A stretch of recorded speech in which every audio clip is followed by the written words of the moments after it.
नमस्कार दोस्तों, जितने भी लोगों ने व्यापम द्वारा आयोजित प्री बीएड एंट्रेंस एग्जाम और प्री डीएलएड एंट्रेंस एग्जाम दिए थे, जिन लोगों का जो फाइनल आंसर है वो भी आ चुका था और वे तमाम कैंडिडेट केवल काउंसलिंग का बेसब्री से इंतजार कर रहे थे। तो आप लोगों का जो इंतजार है वो खत्म हुआ। SCERT के द्वारा ना जो काउंसलिंग का जो डेट है वो अनाउंस कर दिया गया है। तो आज के इस वीडियो में हम लोग जानेंगे कि आप लोगों का जो काउंसलिंग है वो कब से स्टार्ट है और कब तक की लास्ट डेट उसका है। उसके अलावा आप लोगों का फर्स्ट मेरिट लिस्ट कब आएगा, सेकंड कब आएगा, थर्ड कब आएगा, इसके बारे में जानेंगे, उसके डेट के बारे में। और सबसे मोस्ट इंपॉर्टेंट जो बात है ना, आप लोगों को फॉर्म फिल करते समय अर्थात तो आप लोगों को काउंसलिंग कराते समय किन किन बातों का ध्यान देना है, इसके बारे में आज के इस वीडियो में बात करेंगे। और साथ ही जानेंगे कि फॉर्म फिल करते समय कौन कौन सा डॉक्यूमेंट लगेगा, इसके बारे में जानेंगे। उसके अलावा जानेंगे कि आप लोगों को ना कितने गवर्नमेंट कॉलेज और कितने प्राइवेट कॉलेज आप लोग चूज कर सकते हो, इसके बारे में जानेंगे। और जिन लोगों का कम मार्क्स आया होगा और वे लोग काउंसलिंग कराना चाहते हैं तो वो कौन से कॉलेज को चूज करे जिसके माध्यम से उन लोगों को ना जो सीट है ना वो मिल पाए, अर्थात जो कॉलेज है ना वो उनको मिल पाए। तो उसके बारे में भी विस्तार पूर्वक चर्चा करेंगे। तो स्वागत है आप सभी लोगों का आपके अपने इस यूट्यूब चैनल बाय MD धीवर पर। अगर आप लोग चैनल पे नए होंगे तो चैनल को भी सब्सक्राइब कर देना और बेल आइकन को दबा देना, क्योंकि अगर आप लोग सब्सक्राइब करोगे तो इसी प्रकार से जब भी मैं इंफॉर्मेटिव वीडियोस लेकर आऊंगा तो प्रॉपर टाइम पे आपको उसका नोटिफिकेशन मिल पाएगा और आप लोग एकदम अवेयर रह पाओगे। तो इसीलिए ज्यादा जरूरी है कि आप चैनल को सब्सक्राइब कर दीजिएगा। चलिए सबसे पहले सवाल पर आते हैं। सब्सक्राइब करना आप लोगों के ऊपर है। सबसे पहला सवाल आप लोगों का कि आप लोगों का जो काउंसलिंग का डेट है ना वो कब है, ये जान लो। सबसे पहले ये जान लो कि काउंसलिंग कौन कराता है। आप लोगों का जो प्री बीएड एंट्रेंस एग्जाम और प्री डीएलएड एंट्रेंस एग्जाम हुआ था ना वो व्यापम कंडक्ट कराया था, अर्थात जो अभी नाम उसका बदल गया है SSB कराया था, ठीक है, जिसे CGSSB के नाम से जानते हैं। वो आप लोगों का प्री बीएड एंट्रेंस एग्जाम और प्री डीएलएड एंट्रेंस एग्जाम लिया था। लेकिन जो आप लोगों का काउंसलिंग होगा ना वो SCERT कराएगा। कौन? तो SCERT जो है ना वो आप लोगों का काउंसलिंग कराएगा। तो ये आप लोगों को ध्यान रखना, व्यापम केवल आप लोगों का एग्जाम लेता है और SCERT जो है ना वो आप लोगों का काउंसलिंग कराएगा, ठीक है। तो ये आप लोगों को ध्यान रखना है इसमें। और जितना भी रिजल्ट होगा वो सारे रिजल्ट जो है ना काउंसलिंग का जो मेरिट लिस्ट आएगा वो SCERT की वेबसाइट पर आएगा, व्यापम के वेबसाइट पर मत ढूंढना, नहीं मिलेगा वहां, ठीक है। तो चलिए सबसे पहला सवाल पर हम लोग आते हैं अब कि आप लोगों का जो काउंसलिंग का जो डेट है ना वो कब कब है, ये जान लो। सबसे पहले आप लोगों ने ये जो नोटिफिकेशन आया था ना वो आप लोगों ने देख लिया होगा, मुझे ये उम्मीद है। और आप लोगों का जो ना फर्स्ट जो ऑनलाइन आप लोगों का विकल्प फॉर्म जो भरना है ना वो 5 तारीख अर्थात 5 अगस्त को आप लोगों का फॉर्म फिल होना शुरू होगा और 12 अगस्त लास्ट है, अर्थात आप लोगों का 1 हफ्ता का टाइम दिया गया है। उस 1 हफ्ते में आप लोगों को काउंसलिंग कराना है। आप लोग काउंसलिंग 2 माध्यम से करा सकते हो। काउंसलिंग जब कराओगे ना तो या तो आप लोग अपने स्वयं सेल फोन से करा सकते हो या तो आप लोग कोई चॉइस सेंटर जा करके करा सकते हो। खुद से फोन से भी कर सकते हो, कोई दिक्कत नहीं। अभी तो UPI का भी टाइम चल रहा है तो UPI से भी आप लोगों का पेमेंट हो जाता है।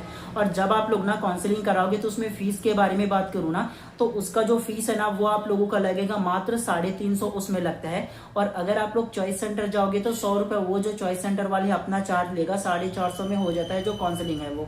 और अपने सेलफोन से करना चाहते हो ना तो 5 तारीख को मत करना, 6 तारीख को कर लेना। 6 तारीख से लेकर के 6, 7, 8 या 3 दिन कर लेना, आप लोगों को जल्दी हो जाएगा। 5 तारीख को हो सकता है ना थोड़ा बहुत सर्वर वर्वर का प्रॉब्लम हो सकता है, शुरुआती स्टार्टिंग हो तो इसीलिए देख लेना अपने अनुसार, ठीक है। तो खुद से भी आप लोग कर सकते हो। तो ये आप लोगों का सबसे पहले डेट को याद रखना, लेट में मत करना। ये मत सोचना कि 1 हफ्ते का टाइम है तो मैं आराम से ना 6वां दिन या 7वां दिन करूंगा, मतलब यह है कि 11वां दिन या 12वां दिन, मतलब 11 तारीख या 12 तारीख को कराऊंगा, लास्ट में कोई दिक्कत नहीं है, ऐसा मत सोचना। क्योंकि अक्सर आप लोगों ने देखा होगा अगर लेट से अगर आप लोग काउंसलिंग कराओगे ना तो अगर सर्वर वगैरह अगर की डाउन रहे तो क्या कर सकते हो, कोई एक्स्ट्रा डेट भी उतना ज्यादा बढ़ाए या ना बढ़ाए कोई गारंटी नहीं होता है। तो इसीलिए आप लोग खासतौर से इसका ध्यान देना। और आप लोग जब ना जल्दी से काउंसलिंग करा लोगे ना उसका जो फर्स्ट मेरिट लिस्ट कब आएगा ये भी आप लोग थोड़ा सा देख लो। इसका जो फर्स्ट मेरिट लिस्ट है ना वो आप लोगों का 17 अगस्त को आने वाला है आप लोगों का, ठीक है। और 17 अगस्त को दावा पत्ती बोला है ना तो पहले मेरिट लिस्ट आएगा, उसके बाद ही तो आप लोग दावा पत्ती करोगे ना, जी हैं। और उसके बाद ना देखो 17 अगस्त को आप लोगों का फर्स्ट लिस्ट आएगा, लेकिन उसका फाइनल जो लिस्ट है ना वो आप लोगों का 19 अगस्त को फाइनल फर्स्ट जो काउंसलिंग का फर्स्ट जो मेरिट लिस्ट है वो आप लोगों को देखने को मिलेगा, ठीक है। उसी प्रकार से अलग अलग डेट है, ये आप लोगों को PDF मिला होगा, अपने ग्रुप में मैं डाल दूंगा, वहां से आप लोग देख लेना PDF को, ठीक है। और 1-2 दिन बाद हो सके ना तो SCERT की वेबसाइट में अपडेट कर दे, क्योंकि मैं ना कल ही जाकर के देखा था, अपडेट नहीं किया था, ठीक है उसमें। लेकिन अब हो सकता है क्योंकि उसको कल से फॉर्म का जो पोर्टल है ओपन करना है ना तो अपडेट कर दे, देखने को मिल जाएगा आप लोगों को, और मैं अपडेट करा दूंगा इसके बारे में, ठीक है। चलिए अब आप लोगों को ना मैं ये बता देता हूँ, ये तो प्रोसेस आप लोगों ने पीडीएफ के माध्यम से देख लिया होगा कि उसका पहला दिन कब है, मतलब फॉर्म फिल करने का डेट कब से कब तक है, उसका फर्स्ट लिस्ट कब आएगा, सेकंड लिस्ट कब आएगा, थर्ड लिस्ट कब आएगा और फोर्थ लिस्ट कब आएगा, ये आप लोगों ने देख लिया होगा, ठीक है। लेकिन जो मेन जो टॉपिक है ना उस पर हम लोग बात कर लेते हैं, मतलब आप लोगों को फॉर्म फिल करने समय कौन कौन सा डॉक्यूमेंट लगेगा इसके बारे में विस्तार पूर्वक थोड़ा सा चर्चा कर लेते हैं, ठीक है। सबसे पहले आप लोगों को डॉक्यूमेंट के बारे में बात करते हैं। डॉक्यूमेंट में सबसे पहला आप लोगों ने अगर डीएलएड का एग्जाम दिला होगा या बीएड का एग्जाम दिला होगा ना, तो उसका जो रिजल्ट आया है व्यापम के वेबसाइट पर ना, तो उसको निकलवा करके रख लेना। आप लोग जब अपना प्रोफाइल में लॉग इन करोगे तो वहां से उसका रिजल्ट आप लोगों को मिल जाएगा। रिजल्ट वाले सेक्शन में जाओगे ना तो रिजल्ट जो आया है ना वो आप लोगों को मिल जाएगा वहां से, तो उसका रिजल्ट लगेगा पहला आप लोगों को। दूसरा आप लोगों को 10वीं का और 12वीं का रिजल्ट ये लगने वाला है, और आप लोगों का डीएलएड का रिजल्ट तो हो गया। उसके अलावा आप लोगों का जाति प्रमाण पत्र लग सकता है उसमें, और उसके अलावा जो नॉर्मल आप लोगों का आइडेंटिटी है जैसे आधार कार्ड वगैरह वो तो कंपलसरी है, वो लगेगा।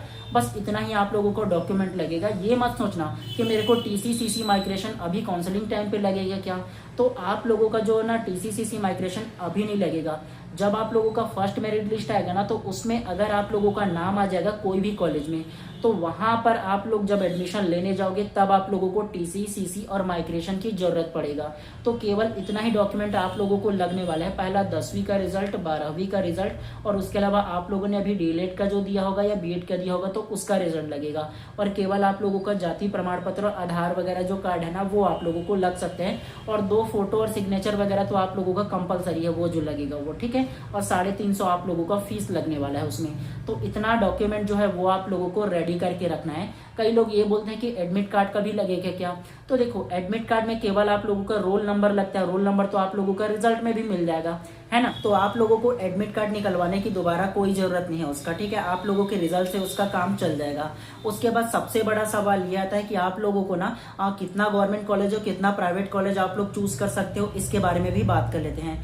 देखो आप लोगों को टोटल ना 10 कॉलेज को चूज करने का प्रेफरेंस आप लोगों को मिलेगा, और जब उसका लिस्ट अभी और डाल देंगे ना एससीईआरटी की वेबसाइट में, तो आप लोगों को और एक अलग वीडियोस के माध्यम से आप लोगों को और बता दूंगा, और उसका जो पीडीएफ अपने ग्रुप में भी डाल दूंगा, तो वहां से आप लोग देख लेना उसके अलावा, ठीक है। और आप लोगों को बताओ ना, तो टोटल आप लोगों को ना गवर्नमेंट और प्राइवेट करके 10 कॉलेज जो है ना वो प्रेफरेंस देने को मिलेगा आप लोगों को। आप अगर चाहो ना तो टोटल 10 के 10 कॉलेज पूरा गवर्नमेंट कॉलेज चूज कर सकते हो डीएलएड में। उसके अलावा टोटल ना जो 10 के 10 प्राइवेट कॉलेज चाहते हो तो प्राइवेट कॉलेज भी आप लोग चूज कर सकते हो, ये आप लोगों के ऊपर है। मेरा मानो ना तो अगर आप लोगों का जो नंबर है वो 50 से ऊपर होगा, ठीक है, तो सारे लोग पहले आप लोग काउंसलिंग करा लेना 50 से ऊपर होगा तो। और उसके अलावा ना आप लोग क्या करना, 5 कम से कम ना आप लोग गवर्नमेंट कॉलेज डालना प्रेफरेंस में, और 5 कम से कम प्राइवेट कॉलेज में डालना। और देखो जिन लोगों का नंबर जो है वो कम होगा और वो काउंसलिंग कराना चाहते हैं, और वो ये चाहते हैं कि मेरा ना जो कोई भी कॉलेज है उसमें नाम आ जाए और मैं प्राइवेट कॉलेज भी एफर्ट कर सकता हूँ, तो उन लोगों को क्या करना चाहिए ये जान लो। उन लोग अगर कि प्राइवेट कॉलेज एफर्ट कर सकते हैं जिन लोगों का कम मार्क्स आया हुआ है, तो एक बात आप लोग खास तौर से ध्यान देना, आप लोग शहर का जो कोई भी गवर्नमेंट कॉलेज या प्राइवेट कॉलेज है उसको चूज करने की गलती मत करना, क्योंकि अक्सर आप लोगों ने देखा होगा, मैं 2-3 साल से एनालिसिस कर रहा हूँ, हमेशा ना शहर का जो भी गवर्नमेंट कॉलेज या प्राइवेट कॉलेज होता है ना, जैसे बिलासपुर हो गया, रायपुर हो गया, तो ऐसे ऐसे इलाकों में ना सबसे ज्यादा जो कट ऑफ है वो हाई जाता है। तो आप लोगों को क्या करना है, आप लोगों को ना ऐसे कॉलेज को चूज करना है जो शहर से दूर हो, मतलब नॉर्मल एरिया में जहां हो ना, जहां लोग उतना जाना प्रेफरेंस नहीं करते हैं, मतलब वहां सुविधाएं थोड़ी कम मिलते हैं, इस वजह से जाना प्रेफरेंस नहीं करते हैं, तो ऐसे कॉलेज को आप लोग चूज कर सकते हो अगर आप लोगों का नंबर कम है।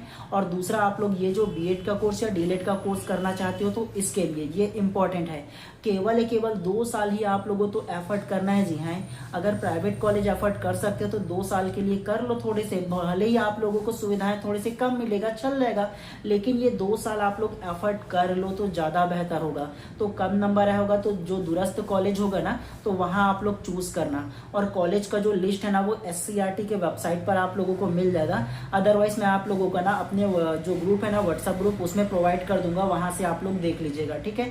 और उसके अलावा अन्य वीडियोस के माध्यम से आप लोगों को ना और भी बता दूंगा कि कौन कौन सा जो कॉलेज है वो आप लोगों को अलग से चूज करना चाहिए। मैं टिक मार मार के आप लोगों को अलग से एक वीडियोस बना दूंगा, हो सके तो आप लोगों को कल देखने को मिल जाए, ठीक है।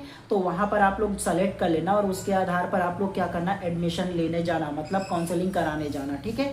और एक चीज खास तौर से ध्यान रखना, आंख मूंद करके चॉइस सेंटर के जो कहेंगे उसके आधार पर आप लोगों को कॉलेज चूज नहीं करना है।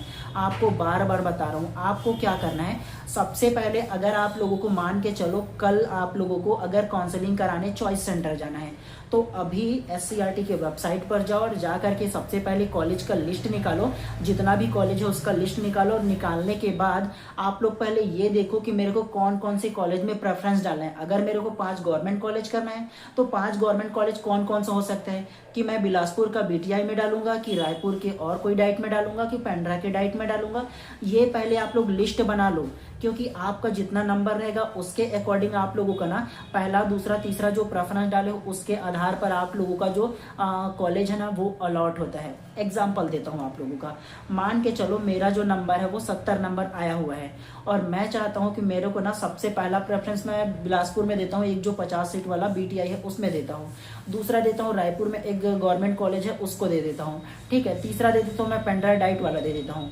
तो देखो मेरा कैटेगरी वाइज मेरे को देखा जाएगा और उसके बाद मेरा नंबर को देखा जाएगा और उसके बाद फिर मेरा प्रेफरेंस को देखा जाएगा। मेरा अगर कि हाई नंबर है तो सबसे पहला जो मैं प्रेफरेंस दिया हूँ, जैसे BTI बिलासपुर में दिया हूँ है ना, तो वहां पहला मेरा नाम दिया जाएगा। और उसके अलावा अगर मेरा नंबर जो है कम है, मान के चलो 60-65 के आसपास है, तो हो सके मेरे को पहला प्रेफरेंस ना दे, दूसरा या तीसरा प्रेफरेंस को दे दे, क्योंकि वहां अगर कि मान के चलो तीसरा प्रेफरेंस जैसे डाइट पेंड्रा को चूज किया हूँ तो वहां अगर कम लोग चूज किए होंगे डाइट पेंड्रा ना, तो वहां मेरा नाम पहले शो कर देगा, तो उसको मेरे को मिलेगा। तो आपके नंबर के अकॉर्डिंग भी आप लोगों को कॉलेज चयन करना है, समझ में आ रहा है। कोई भी कॉलेज को नहीं करना है, क्योंकि आपके मन मुताबिक आप लोगों को नहीं मिलने वाला है। तो इसलिए क्या करना, आप लोगों का अगर नंबर हायर है तो पहले आप लोग क्या करना, पहला उस कॉलेज में फर्स्ट प्रेफरेंस में डालना जहां आप लोग 100% जाना चाहते हो। जैसे मेरे को बिलासपुर में जो एक कॉलेज है गवर्नमेंट वाला वहां लेना है और मेरा नंबर 70 है, तो मैं सबसे पहले वहीं डालूंगा। अगर वहां ना मिले तो मेरे को सेकंड में और मैं कहाँ जा सकता हूँ, रायपुर जा सकता हूँ, तो मैं रायपुर को प्रेफरेंस डालूंगा। और भी वहां ना मिले तो मैं और कौन सा प्रेफरेंस कर सकता हूँ, पेंड्रा को डाल सकता हूँ, तो मैं गवर्नमेंट में ऐसा प्रेफरेंस डालूंगा। तो सोच समझ कर पहले आप लोग लिस्ट बना लेना घर में बैठकर, उसके बाद काउंसलिंग कराने जाना। ऐसा नहीं है कि जाओगे और जा करके चॉइस सेंटर के बोलोगे कि सर मेरे काउंसलिंग कराना है, नहीं बताओगे अच्छे से कॉलेज, तो लोग अपने मन से 4-5 गवर्नमेंट कॉलेज 4-5 प्राइवेट कॉलेज डाल करके फिल कर देंगे। फिर आप लोग जब आएगा ना आपका जो लिस्ट आएगा तो उसमें आपका नाम, तो कोई भी कॉलेज जाएगा तो आप लोग सोच में पड़ जाओगे, और सोच में पड़ोगे तो नहीं लोगे तो आपका जो सीट है वो रिक्त हो जाएगा। तो ऐसे में आप लोगों को ध्यान देना है आप लोगों को, ठीक है। पहले से आप लोग लिस्ट बना लेना, वो ज्यादा महत्वपूर्ण होगा आप लोगों के लिए, ठीक है। तो ये रहा आप लोगों का कॉलेज का जो चयन करने का तरीका है वो वाला, ठीक है। और हाँ, आप लोग अगर कहीं लगता है ना कि मैं फॉर्म फिल करने में मेरे को डाउट हो रहा है या मैं नहीं कर पाऊंगा, तो बेशक 100 रुपए देने को मत घबराना, चॉइस सेंटर चले जाना, लेकिन अपना कॉलेज को लिस्ट को लेकर के जाना कि पहला दूसरा तीसरा में ये कॉलेज को डालो बोल करके, ठीक है। तो आपका नंबर अगर कि नॉर्मल होगा ना, अगर 60 से ऊपर होगा तो 5 प्राइवेट डालना, 5 गवर्नमेंट डालना, पहले गवर्नमेंट फिर प्राइवेट करना, ठीक है। तो ऐसे आप लोग अपना जो प्रेफरेंस है वो दे सकते हो, ठीक है। और डॉक्यूमेंट जो नॉर्मल है ना, वो सारा चीज आप लोगों को इतना ही लगने वाला है जो आप लोगों को बताया हूँ। और हाँ, आप लोगों ने एक चीज नोटिस किया होगा, जो अभी PDF जो आया हुआ है SCERT के द्वारा, जो आप लोगों का प्री बीएड एंट्रेंस एग्जाम और प्रीडीलेट एंट्रेंस एग्जाम का जो आप लोगों का काउंसलिंग है, उसका जो PDF आप लोगों ने देखा होगा ना, तो उसमें एक चीज आप लोगों ने गौर किया होगा, इसमें केवल एक ही बार आप लोगों को काउंसलिंग कराना होगा, और एक बार काउंसलिंग कराने के बाद ना 4 अलग अलग जो लिस्ट है, मेरिट लिस्ट, वो निकलने वाले हैं। इससे पहले जो आप लोग प्रोसेस देखे होंगे ना 2025 वाले में, तो उसमें 3 बार अलग अलग काउंसलिंग का जिक्र था और 9 टोटल लिस्ट देखने को मिलता था। लेकिन इस बार केवल एक ही काउंसलिंग देखने को मिलेगा, मतलब आप लोगों का ना जो 5 तारीख से लेकर के 12 तारीख की काउंसलिंग करने का डेट है ना, तो वो आप लोगों का एक ही काउंसलिंग आप लोगों का होने वाला है, और टोटल 4 अलग अलग डेट में मेरिट लिस्ट निकलने वाला है। तो ये इसमें एक बदलाव किया गया है। कई लोग ऐसे थे ना जो पिछले बार हुआ था, उसमें पहला काउंसलिंग हुआ 3 मेरिट लिस्ट निकला, उसके बाद फिर से दूसरा काउंसलिंग फिर से होता था। जिन लोग पहला काउंसलिंग नहीं कराते थे उन लोग दूसरा काउंसलिंग भी करा लेते थे, है ना, तो उन लोगों को अवसर मिलता था। लेकिन अब इसमें थोड़ा सा चेंजेस कर दिया गया है।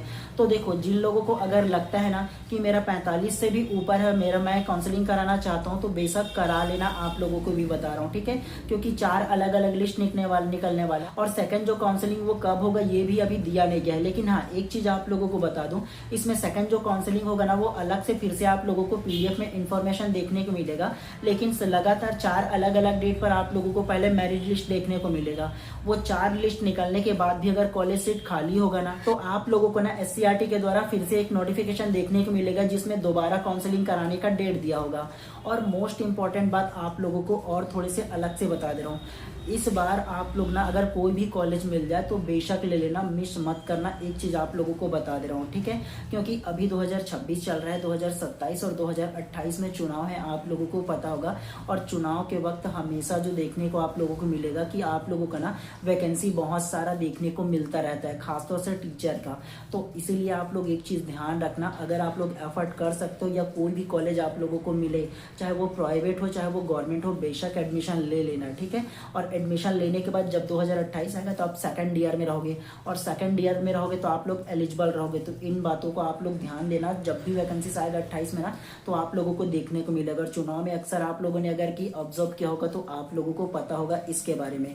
तो थोड़ा सा आप लोग ध्यान देना इसके बारे में, ठीक है। बेशक अगर मिले ना कोई भी कॉलेज तो एफर्ट कर लेना, 2 ही साल तो एफर्ट करना है, कोई ज्यादा थोड़ी ना करना है इसके अलावा। तो ध्यान रखना इन बातों का आप लोग। और अंतिम रूप से थोड़ा सा ये जान लो, और आप लोगों के मन में ये भी सवाल आ सकता है कि डीलेट के लिए कितना गवर्नमेंट कॉलेज है और कितना प्राइवेट कॉलेज है। तो देखो, छत्तीसगढ़ में डीलेट के लिए ना टोटल 18 गवर्नमेंट कॉलेज है, और 18 गवर्नमेंट कॉलेज में से ना 2 BTI है और 16 डाइट है, ठीक है। और टोटल जो सीट की संख्या है वो 1700 है। तो ये ध्यान रखना, BTI में 50-50 सीट है, और बाकी जितना भी डाइट आप लोग देखोगे ना, वो सारी डाइट में 100-100 सीट है। डीलेट फर्स्ट ईयर में 100 सीट और डीलेट सेकंड ईयर में 100 सीट, ठीक है। तो टोटल जो है ना वो 1700 सीट आप लोगों को देखने को मिलेगा डीलेट का जो कॉलेज है उसमें। और अगर आप लोगों का डीलेट कॉलेज में गवर्नमेंट कॉलेज में लगेगा ना, तो उसमें जो फीस है ना वो मिनिमम है एकदम, लगभग 3500 के आसपास आप लोगों को लगने वाला है, 3500 से 4000 के आसपास लगने वाला है फीस आप लोगों का जो एडमिशन फीस है वो। और 1500 से 2000 के आसपास आप लोगों का जो है ना वो एग्जाम फीस बाद में लगता है, ठीक है, कोर्स के दौरान लगता है। बस इतना ही लगेगा आप लोगों को, इससे ज्यादा नहीं लगने वाला। और प्राइवेट कॉलेज के बारे में बात करूँ तो प्राइवेट कॉलेज छत्तीसगढ़ में बहुत सारे हैं, उसका भी लिस्ट जारी किया गया है, वो आप लोग देख लेना PDF में। और उसका जो फीस है ना वो अलग अलग है। SCRT के अनुसार ना लगभग उसमें कितना 25 से 30 हजार के आसपास दिया है। और आप लोगों को ना उसका जो फीस के बारे में जो आएगा ना डिटेल, तो आप लोगों को अलग से वीडियोस में आप लोगों को और बता दूंगा, ठीक है। उसके अलावा अगर आप लोगों को BEd के बारे में बताओ ना, BEd के लिए कितना गवर्नमेंट कॉलेज है, तो BEd के लिए केवल 4 गवर्नमेंट कॉलेज आप लोगों को देखने को मिलेगा। और उसमें जो सीट की संख्या ना वो 275 ही सीट की संख्या आप लोगों को देखने को मिलेगा। कितना, तो BEd में सबसे ज्यादा जो सीट है ना वो कम है, आप लोगों को बता दूं, गवर्नमेंट कॉलेज में 275 सीट है, और केवल 4 गवर्नमेंट कॉलेज आप लोगों को देखने को मिलेगा। एक गवर्नमेंट कॉलेज आप लोगों का बिलासपुर में है, एक गवर्नमेंट कॉलेज रायपुर में है, एक गवर्नमेंट कॉलेज आप लोगों का बस्तर में है, और एक गवर्नमेंट कॉलेज कांकेर में है। तो इस प्रकार से 4 गवर्नमेंट कॉलेज है और 275 सीट है, तो उतने ही लोगों का एडमिशन हो पाएगा उसमें, तो ध्यान रखना उसमें, ठीक है। और प्राइवेट कॉलेज बोलो तो बहुत सारे हैं। और गवर्नमेंट कॉलेज के फीस के बारे में बताओ ना, BEd में तो गवर्नमेंट कॉलेज का जो फीस है वो 1 साल का जो है ना, फर्स्ट ईयर का 8000 लगने वाला है, और सेकंड ईयर में जब पहुंचोगे ना तो वो 7000 लगने वाला है। SCRT के वेबसाइट में जो फीस दिया है उसके अनुसार बता रहा हूँ गवर्नमेंट कॉलेज का। और प्राइवेट कॉलेज का तो फिर आप लोग देख ही लो कितना कितना ज्यादा लगता है, बहुत ज्यादा लगता है, ठीक है। तो उसके बारे में आप लोगों को पता होगा, जब आएगा ना फीस के बारे में तो आप लोगों को अलग से वीडियोस के माध्यम से ना आप लोगों को बता दूंगा इसके बारे में, ठीक है। तो इतने सारी जो चीजें है ना आप लोगों को बताना था। और आप लोगों का अमल में और कोई सवाल हो तो बेशक कमेंट कीजिएगा, उसका भी जवाब इन 24 घंटे के अंदर अवश्य दे दूंगा। और आप लोग जो भी सवाल हो बेशक कीजिएगा आप लोग, ठीक है। और आप लोगों को केवल इतना ही बताना था। और हाँ, आप लोग अगर चैनल पे नए होंगे तो चैनल को भी सब्सक्राइब कर देना और बेल आइकन को दबा देना, क्योंकि इसी प्रकार के इन्फॉर्मेटिव वीडियोस में हमेशा आप लोगों के लिए लाता रहूंगा। अभी आप लोग डीलेट करो, डीलेट में कैसा कैसा प्रोसीजर होता है उसके बारे में भी आप लोगों को बताऊंगा। उसके अलावा आप लोगों को CGTET CTET दिलाओगे तो उसका भी तैयारी मैं करूंगा, साथ में शिक्षक भर्ती जब आएगा ना तो उसका भी इन्फॉर्मेशन प्रॉपर मैं देता रहूंगा। तो आप लोगों का भी BEd या DED कोर्स करने से लेकर के शिक्षक बनने तक की आप लोग मेरे से जुड़ सकते हो, वहां तक कि आप लोगों का पूरा प्रोसेस मैं आप लोगों को कराने वाला हूँ, ठीक है। तो बेशक सब्सक्राइब कर लीजिएगा आप लोग, ठीक है। चलिए मिलते हैं इसी प्रकार से नेक्स्ट वीडियो में। आप सभी लोगों का दिन शुभ एवं मंगलमय हो।